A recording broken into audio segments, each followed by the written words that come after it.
रेमुणा गलेरे उद्घाटित है नूतन hotel Anvesha kitchen. उन्नत रुचि और उत्तम ग्राहक सेवा को गुरुत्व देवा नहीं सत्वाधिकारी सूचना।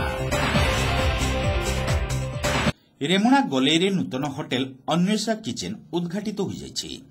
पूर्वतन पौरपाल आलोक कुमार साहू एही होटेल को आनुष्ठानिक भाव उद्घाटन करथिले। दिनकु दिन रेमुणा मार्केट वृद्धि पाउथुवा बेले एही होटेल ग्राहकंक रुचिपूर्ण खाद्यर चाहिदा पूरण रे बेस सहायक हेबो बोली श्री साहू आशा प्रकाश करथिले। शहर तो 3-4 किलोमीटर दूर रही तो गोलई पाखरे हिची पाखापाखी पूरा तेणु ये सहर लोक आरंभ कर जो मैंने हाईवे रे जाउछंती से मते एठी आसीपारे गोटे भल छुटिया हेले गोटे भल होटेल हिची जे प्रोप्राइटर अच्छा देवानंद पाणिग्राही सी भाई जड़े भल भद्रलोक निष्ठावासी लोक तेणु पुओ भी जी अच्छा समस्ते जो स्टाफ जो अच्छे देखते समस्ते आज आरंभ होती तेणु निश्चित भाव में यहाँ बहुत भल चलो तेणु ठाकुर गोटे प्रार्थना करमी जो व्यवसाय गोटे नुआ आरंभ कर बहुत आगू जाओ निश्चित भाव में आशा रखा बहुत भल चलो जेहेतु प्राय हाईवे पाखरे। होटेल सत्वाधिकारी सौम्य रंजन पाणिग्राही एही उद्घाटनी उत्सव में उपस्थित रही ग्राहकों मन और रुचि को दृष्टि रखी खाद्य प्रस्तुत कराजिबो बोली कहिथिले। विशेषकर जातीय राजपथ पार्श्व यह अवस्थापित होइथिबा बेले बालेश्वर समेत मयूरभंज और भद्रक जिलार लोकों पई एही होटेल उचित सेवा प्रदान करिबो बोली से कहिथिले। बहुत बहुत धन्यवाद बालेश्वर स्वाभिमान बालेश्वरवासी को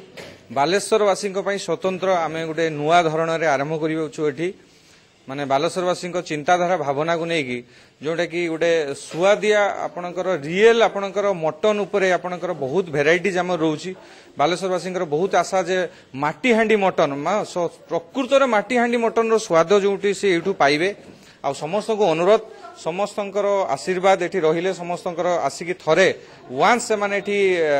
टेस्ट करके गला परे जो आमर एठी भी सेफ जी अछंती से भी बाहर आसीचंती आमे नुआ धरण रे गोटे नुआ कांसेप्ट नै के आरंभ करिजु तो आशा अछि बालेश्वरवासी को निश्चित भाव में पसंद आसीबो। आमे स्पेशली फोकस करछु एठी माटी हांडी मटन आउ आपनकर स्पेशल माटी हमर बिरयानी उपरे मटन बिरयानी उपरे तो नुआ धरण करछु आपण माने आसिले एठिके ही आपण माने जानि परिबे यार स्वाद प्रकृत स्वाद आपण पाई परिबे आ एटा खाली बालेश्वर नुए हमर